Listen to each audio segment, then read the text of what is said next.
Halo semua, episode kali ini saya akan membawakan sebuah kisah yang penuh misteri. Sebuah peristiwa yang terjadi di salah satu gunung terkenal di Indonesia. Gunung yang indah, namun menyimpan rahasia kelam. Pagi itu, kabut tipis masih menyelimuti kawasan. Salah satu gerbang pendakian Gunung Salak. Udara terasa lembab, bau tanah basah bercampur aroma dedaunan yang baru saja terkena embun pagi.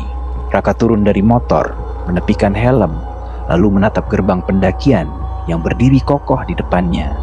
Suasana masih sepi, hanya terdengar suara burung jalak di kejauhan dan bunyi air sungai kecil yang mengalir di sisi jalur masuk. Di sebuah bangunan kecil dari kayu, seorang pria paruh baya, jaga pos pendakian, sedang duduk sambil menyeruput kopi panas. Wajahnya serius, tapi matanya memperhatikan setiap gerak-gerik Raka.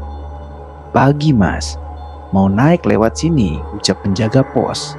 "Iya pak, jalur pasir Reungit kan? Tapi saya mau coba jalur timur, katanya lebih cepat ke puncak," sahut Raka. Penjaga itu meletakkan cangkir kopinya perlahan, menatap Raka lebih dalam seolah ingin memastikan dia tidak salah dengar. "Mas, jalur timur itu sudah lama ditutup, gak ada yang lewat sana lagi," ucap penjaga pos. "Kenapa pak? Bahaya ya?"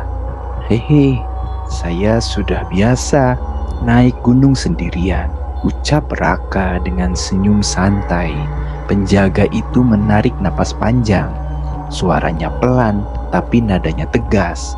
"Bukan cuma bahaya mas, banyak yang gak pulang. Dulu ada tim pendaki hilang di jalur itu.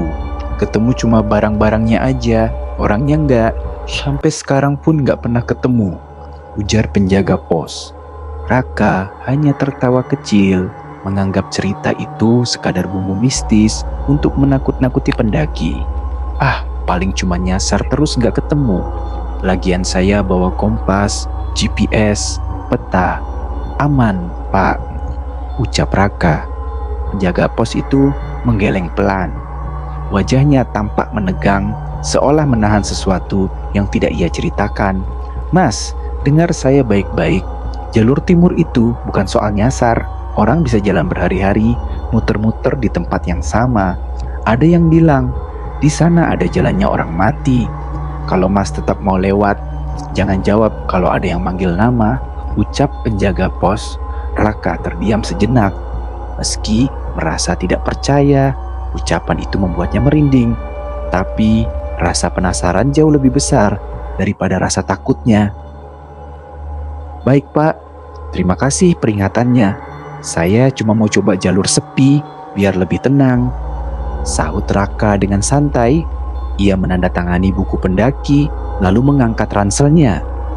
Langkahnya mulai menyusuri jalan setapak yang basah oleh embun pagi, meninggalkan pos pendakian yang kini terasa seperti gerbang menuju dunia lain. Langkah Raka makin dalam menembus jalur timur Gunung Salak. Tanahnya licin, tertutup lumut tipis dan daun-daun kering yang basah karena embun. Jalurnya sempit, hanya cukup untuk satu orang, dengan semak belukar yang menjulur seperti tangan mencoba meraih setiap yang lewat. Awalnya, suara alam masih menemani. Burung berkicau, ranting berderak, dan sesekali suara monyet ekor panjang yang berteriak dari kejauhan. Tapi setelah berjalan sekitar 1 jam, perlahan semua itu menghilang. Sunyi yang aneh. Bahkan suara langkah kaki Raka di tanah pun terasa teredam, seperti ia berjalan di dunia yang berbeda. Raka berhenti, memandang sekeliling. Kabut tipis mulai turun meski waktu baru menunjukkan pukul 9 pagi. Raka bicara pelan sambil merekam video. "Sepi banget di sini. Gak nyangka jalurnya sesunyi ini. Kayak gua pendaki terakhir di dunia." Ia melangkah lagi, mengikuti jalur yang semakin menanjak. Vegetasi sekitarnya berubah. Pohon-pohon besar mulai dipenuhi lumut tebal. Beberapa batangnya bengkok aneh seolah dipelintir oleh sesuatu. Aroma tanah basah bercampur bau yang tidak ia kenal dan sedikit amis seperti benda yang lama terendam air. Di tengah perjalanan, Raka melihat sebuah papan kayu tua tergeletak di tanah. Tulisannya hampir hilang dimakan waktu. Namun samar-samar masih terlihat kata dilarang masuk, area rawan hilang. Raka hanya tersenyum tipis. Lihat nih guys, ini dia larangannya. Mungkin ini yang bikin jalur ini sepi, tapi ya justru ini yang bikin penasaran, ucap Raka. Ia terus melangkah. Tak lama dari arah belakang terdengar seperti bunyi ranting patah. Raka berhenti, menoleh cepat. Tidak ada siapa-siapa. Mungkin monyet, Raka berkata dengan nada pelan. Tapi dalam hati ia mulai merasa tidak sendirian. Saat berjalan lagi, tiba-tiba angin dingin bertiup kencang dari arah hutan. Begitu cepat, membuat bulu kuduknya berdiri. Anehnya, dedaunan di pohon tidak banyak bergerak, seolah angin itu hanya menyapu dirinya saja. Raka menelan ludah, tapi memaksa kakinya tetap melangkah. Ia sadar jalur yang ia pilih sudah tak bisa lagi dilihat dari arah balik. Semak-semak menutup seperti tidak ingin ia keluar dari sana. Setelah berjalan sekitar 2 jam, kabut semakin tebal hingga sinar matahari yang tadinya menembus dedaunan kini hanya menjadi cahaya putih samar di antara pepohonan. Langkah Raka mulai melambat. Napasnya berat, ransel di punggung terasa 2 kali lipat lebih berat dari biasanya. Saat ia mengangkat kepala, di depan terlihat sebuah bangunan tua berdiri miring di tepi jalur. Bangunan itu kecil, terbuat dari kayu lapuk, atapnya hampir runtuh, sebagian papan dindingnya bolong, menyisakan celah gelap di dalamnya. Raka berbicara dalam hati. Wah, pondok tua, kok ada di tengah hutan gini? Ia melangkah hati-hati mendekat. Lantai pondok berderit pelan di setiap pijakan. Bau langsung menyambut begitu ia masuk, campuran kayu lapuk, debu dan sesuatu yang berbau basi. Di sudut pondok ada sebuah meja tua, di atasnya tergeletak peta lusuh yang sudah menguning dimakan waktu. Peta itu bergambar jalur Gunung Salak, tapi ada beberapa titik yang dicoret dengan tanda silang merah. Raka mengangkat peta itu, menatapnya lama. Raka berkata, kayaknya ini jalur lama. Kenapa titik-titik ini disilang? Ia mengeluarkan kamera dari tas dan memotret peta itu. Begitu tombol kamera ditekan, layar tiba-tiba berkedip lalu mati total. Raka berkata, kok mati? Padahal baterai penuh. Ia mencoba menyalakan ulang kamera, tapi hanya muncul garis-garis statis sebelum layar gelap kembali. Saat itu, angin berhembus pelan dari celah dinding, membawa bisikan samar, suara yang hampir tak terdengar, seperti seseorang memanggil namanya dari jauh. Raka. Raka membeku. Ia menoleh cepat ke luar jendela pondok. Kosong. Menelan ludah, ia memutuskan untuk segera keluar dari pondok itu. Tapi saat melangkap sesuatu di lantai, bekas jejak sepatu, tapi ukurannya jauh lebih besar dari kaki manusia normal, dan arah jejak itu mengarah keluar, menuju hutan yang lebih gelap. Keluar dari pondok reot itu, Raka mempercepat langkahnya. Entah kenapa, udara di sekitar terasa lebih dingin dibanding sebelumnya, seperti berada di dalam ruangan ber-AC yang lembab. Tanah di jalur itu mulai dipenuhi akar-akar pohon yang menjulur seperti jebakan. Raka harus hati-hati melangkah karena sekali terpleset bisa jatuh ke lereng yang curam di sampingnya. Berapa menit berjalan, ia mulai merasa ada sesuatu yang aneh. Suara langkah kakinya tidak lagi terdengar sendirian. Ada langkah lain tepat di belakangnya. Krek, krek, krek. Raka berhenti. Langkah itu pun ikut berhenti. Ia menoleh cepat ke belakang, kosong. Hanya kabut dan pepohonan tinggi yang dia mematung. Raka berbicara pelan, mencoba meyakinkan diri. Mungkin cuma suara ranting jatuh atau hewan. Ia melanjutkan perjalanan, tapi tak lama suara itu terdengar lagi. Kali ini Ritmenya persis mengikuti langkahnya. Jika ia berjalan cepat, langkah itu ikut cepat. Jika ia melambat, langkah itu pun melambat. Krek, krek, krek, krek. Jantungnya mulai berdegup lebih kencang. Keringat dingin mengalir di punggungnya, meski udara gunung cukup dingin. Raka berteriak, "Halo, ada orang." Tak ada jawaban, hanya sunyi. Bahkan suara serangga pun menghilang. Raka menoleh sekali lagi, berharap melihat pendaki lain. Tapi yang ia lihat malah sesuatu yang membuat darahnya membeku. Di antara kabut, di balik pohon besar, ada siluet seseorang berdiri. Tingginya sedikit lebih tinggi dari manusia normal, tubuhnya kaku, dan kepalanya sedikit miring, menatap ke arahnya. Raka berkedip, dan sosok itu hilang. Nafasnya mulai tak beraturan.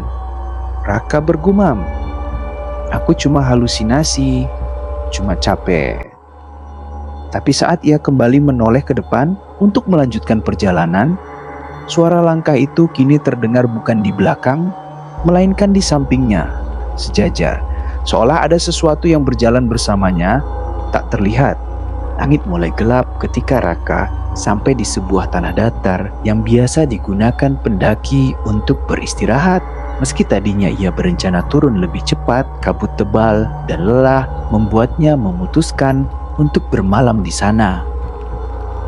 Ia mendirikan tenda kecilnya dengan tangan sedikit gemetar, bukan hanya karena dingin, tapi juga rasa cemas yang masih membekas sejak pertemuan aneh tadi. Saat api unggun kecil mulai menyala, Raka duduk bersandar, meminum air mineral sambil mencoba menenangkan pikiran. Angin malam berembus, membawa aroma tanah basah bercampur wangi bunga liar. Seharusnya aroma itu menenangkan. Tapi justru ada satu bau yang mengganggu hidungnya, bau anyir, seperti darah segar. Ia menoleh ke sekitar. Tidak ada apa-apa. Raka berteriak mengeraskan suaranya. "Siapapun yang ada di luar sana, kalau mau gabung sini saja. Jangan sembunyi, sunyi." Malam semakin larut. Api unggun mulai mengecil. Raka memutuskan masuk ke dalam tenda, tapi rasa tak nyaman itu makin menjadi-jadi. Dari dalam tenda, ia mendengar suara daun-daun bergesekan dan langkah pelan mengitari tempatnya berkemah. Krek, krek, krek, krek.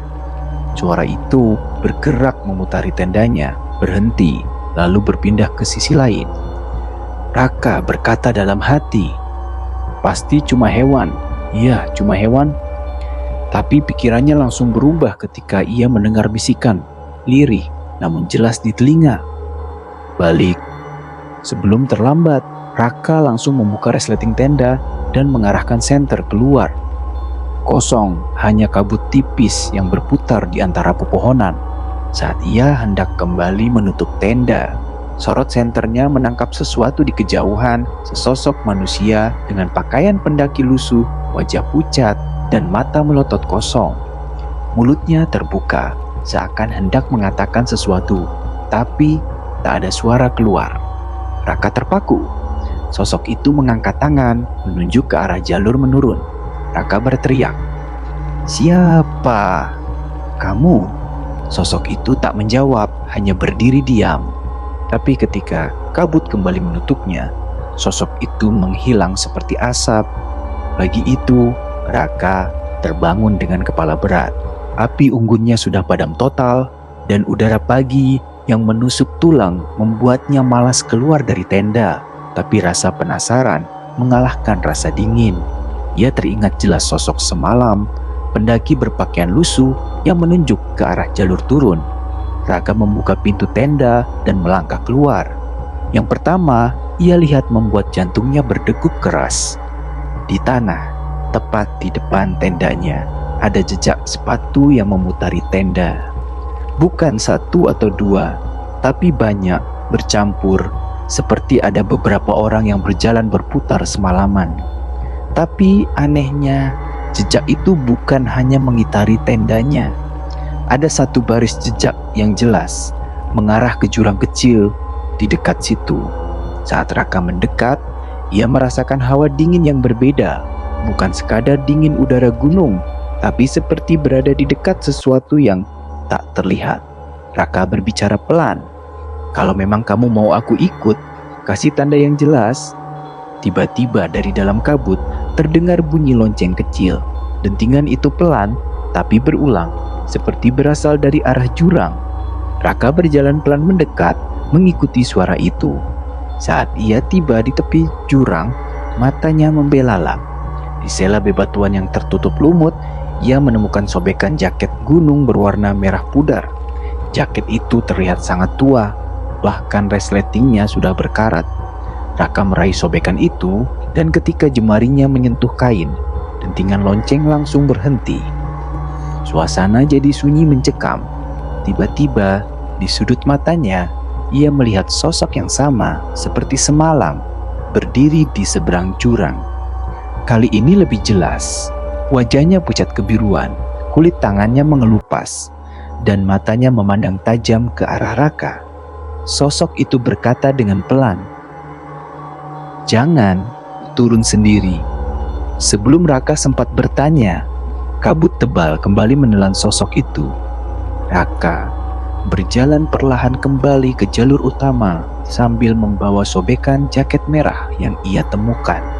Kabut mulai menipis dan dari kejauhan terdengar suara orang bercakap-cakap.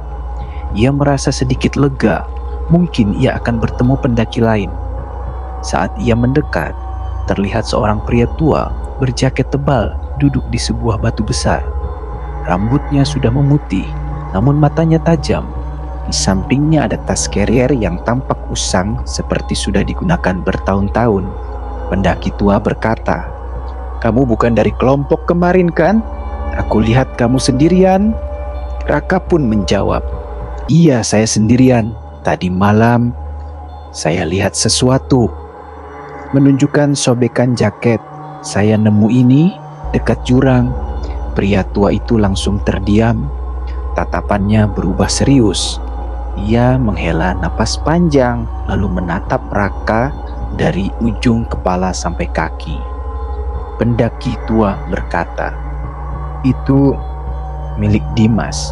Raka mengernyit. "Siapa Dimas?" Pendaki tua itu menunduk, suaranya pelan namun jelas. "Seorang pendaki yang hilang di gunung ini 10 tahun lalu. Dia terakhir terlihat pakai jaket merah seperti itu. Waktu tim SAR nyari, mereka cuma nemuin bekas perkemahan sama jejak kaki yang berhenti di tepi jurang. Sama persis seperti yang kamu bilang tadi." Raka merasakan bulu kuduknya berdiri. "Jadi, maksud Bapak yang saya lihat semalam," pria itu langsung memotong, "jangan ngomong sembarangan di sini. Di gunung ini ada yang dengar." Ia menoleh sebentar ke belakang, seperti memastikan tak ada yang menguping. Banyak pendaki bilang mereka pernah lihat sosok Dimas di kabut. Katanya dia suka nunjuk jalan, tapi yang ikutin dia gak ada yang turun lagi. Raka menelan ludah.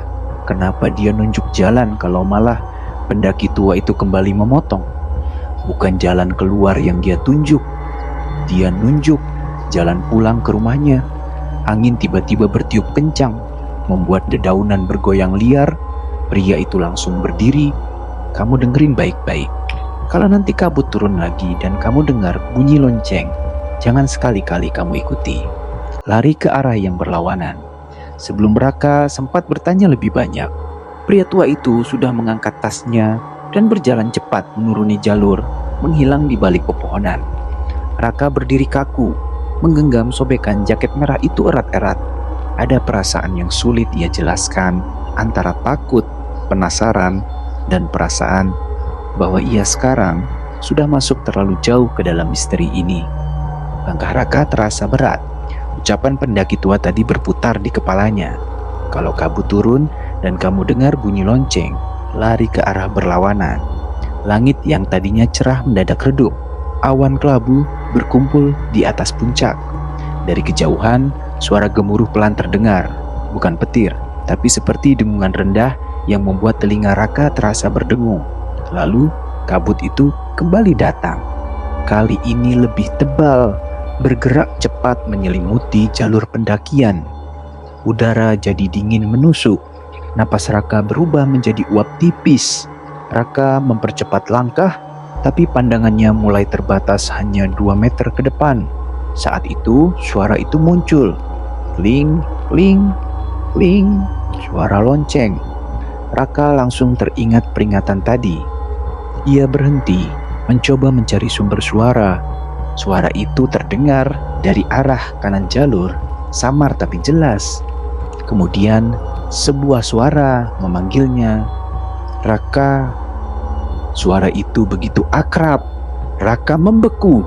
Itu suara Aldi, sahabatnya yang pernah hilang saat pendakian 2 tahun lalu. "Raka." Jalannya di sini, kabut di sebelah kanan bergerak, membentuk siluet seseorang dengan jaket merah. Sosok itu melambai pelan, senyumnya samar. Di tangannya tergantung lonceng kecil yang berayun. Hati Raka berdegup kencang. Otaknya tahu ia harus berlari, tapi kakinya terasa berat, seperti tertarik untuk mendekat. Suara langkahnya sendiri terdengar aneh, bergema di antara pepohonan. Tiba-tiba dari arah berlawanan terdengar teriakan lantang, "Jangan ikuti dia!" Itu suara pendaki tua tadi. Dari balik kabut, sosoknya muncul sambil membawa senter besar. Dengan cepat, ia menarik Raka mundur. Saat Raka menoleh lagi, sosok jaket merah itu sudah hilang. Hanya kabut putih pekat yang tersisa, bersama bunyi lonceng yang perlahan memudar. Pendaki tua itu menatap Raka dengan wajah tegang. "Kamu hampir jadi korban berikutnya." Pendaki tua itu memandu Raka turun sedikit dari jalur utama. Mereka berhenti di sebuah area datar yang dikelilingi pohon besar. Di sana ada pondok kecil dari kayu yang tampak reyot, tapi cukup untuk berlindung dari kabut. Raka masih terengah-engah. "Pak, tadi itu Aldi, teman saya. Dia hilang di gunung ini 2 tahun lalu. Saya lihat jelas itu dia." Pendaki tua itu menatap Raka dengan sorot mata tajam. "Itu bukan temanmu. Itu penjaga kabut. Banyak yang menyebutnya si jaket merah." Raka terdiam menunggu penjelasan. "Bertahun-tahun saya mendaki gunung ini," lanjut pria itu, "dan selalu ada kisah yang sama. Seseorang hilang di kabut, lalu kembali muncul, tapi hanya untuk memanggil korban berikutnya. Lonceng itu tandanya. Kalau kamu mendekat, kamu tak akan pernah pulang." Raka bergidik, tapi wajahnya sama persis. Suaranya juga sama. Pendaki tua itu menghela napas. "Itu gunung yang menipu. Mereka meminjam wajah orang yang kamu kenal supaya kamu ikut. Begitu masuk terlalu jauh ke kabut, kamu akan tinggal di sana menjadi jaket merah berikutnya." Raka memegang kepalanya, mencoba mencerna. "Jadi, Aldi, temanmu sudah lama menjadi bagian dari mereka." Di luar pondok, kabut semakin menebal. Lalu terdengar lagi bunyi itu, pelan tapi semakin dekat. Kring, kring, kring. Pendaki tua itu langsung mematikan lampu senternya. "Kita diam, jangan keluar. Kalau dia tahu kamu masih di sini, dia akan terus memanggil." Raka menahan napas. Dari balik celah pondok, ia melihat sosok jaket merah itu berdiri di antara kabut. Wajahnya tersenyum, tapi matanya kosong. Lalu, bibirnya bergerak. "Raka, pintunya terbuka. Ayo ikut." Pendaki tua itu mencengkeram bahu Raka erat-erat. "Jangan lihat matanya. Kalau kamu balas menatap, semua akan berakhir di sini." Kabut semakin tebal. Pondok reot itu kini seperti terkurung di dalam dunia yang berbeda. Suara lonceng masih terdengar, pelan namun menusuk telinga. Kling, kling, pendaki tua itu berbisik di telinga Raka. Kalau kabutnya mulai bergerak seperti ombak, itu tandanya dia mencoba masuk. "Kita harus pergi sekarang." Raka menelan ludah. Tapi Ke arah mana? Ke bawah, ikuti bau tanah basah. Jalur lama. Walau berbahaya, lebih baik daripada menunggu dia menemukan kita. Mereka keluar perlahan. Kabut terasa hidup, melingkari tubuh mereka, dingin sampai ke tulang. Tiba-tiba, dari sebelah kanan, suara Aldi terdengar lagi. Raka, jangan ikut orang itu. Dia mau bawa kamu ke tempat yang salah. Aku di sini, ayo pulang. Raka refleks menoleh. Aldi berdiri hanya 3 meter di depannya. Senyumnya lebar tapi mata itu hitam pekat. Pendaki tua langsung menarik Raka dengan kasar. Jangan! Lari! Mereka berlari menembus semak. Nafas Raka memburu, dadanya sesak. Suara lonceng kini seperti berada tepat di belakang telinganya. Kling! Kling! Tiba-tiba tanah di bawah kaki Raka longsor. Ia hampir jatuh, tapi pendaki tua itu menahannya. Jangan lepaskan tangan saya. Kabut berputar di sekitar mereka, membentuk pusaran seperti dinding putih, dan di tengahnya sosok Aldi melayang perlahan mendekat. Jaket merahnya berkibar tanpa angin. Raka, di sini lebih hangat. Ayo. Raka menutup matanya, berusaha mengabaikan. Pendaki tua mulai melafalkan doa dengan suara lirih. Perlahan, pusaran kabut melemah. Suara lonceng menjauh. Setelah entah berapa lama, mereka menembus kabut dan melihat jalur setapak yang mengarah ke pos pendakian. Udara terasa lebih hangat, suara serangga mulai terdengar lagi. Sesampainya di pos, Raka jatuh terduduk. Pak, siapa sebenarnya Bapak? Pendaki tua itu hanya tersenyum tipis. Aku cuma orang yang dulu pernah dipanggil jaket merah, tapi aku berhasil keluar. Raka terdiam, bulu kuduknya meremang. Kalau begitu, Aldi, pria itu menatap ke arah puncak gunung yang kini tertutup kabut pekat. Dia masih di sana, dan selama ada kabut, dia akan terus memanggil. Gunung itu kembali tenang untuk sementara, tapi suatu saat kabut akan turun lagi, dan suara lonceng akan memanggil nama korban berikutnya. Gunung itu mungkin hanya terlihat seperti tumpukan batu dan tanah, tapi bagi mereka yang pernah merasakan kabutnya, mereka tahu ada sesuatu yang hidup di sana. Jika suatu saat kau mendaki dan kabut mulai turun tanpa angin, jika kau mendengar suara lonceng memanggil namamu, jangan menoleh, karena sekali saja kau menjawab, kau tidak akan pernah pulang. Cerita selesai. Itulah kisah seorang pendaki yang mendapat gangguan mistis. Menurut kalian, apakah kejadian yang dialami Raka akan terulang? Tulis pendapat kalian di kolom komentar. Jangan lupa like video ini, subscribe, dan aktifkan lonceng notifikasi supaya kalian tidak ketinggalan kisah-kisah misteri berikutnya.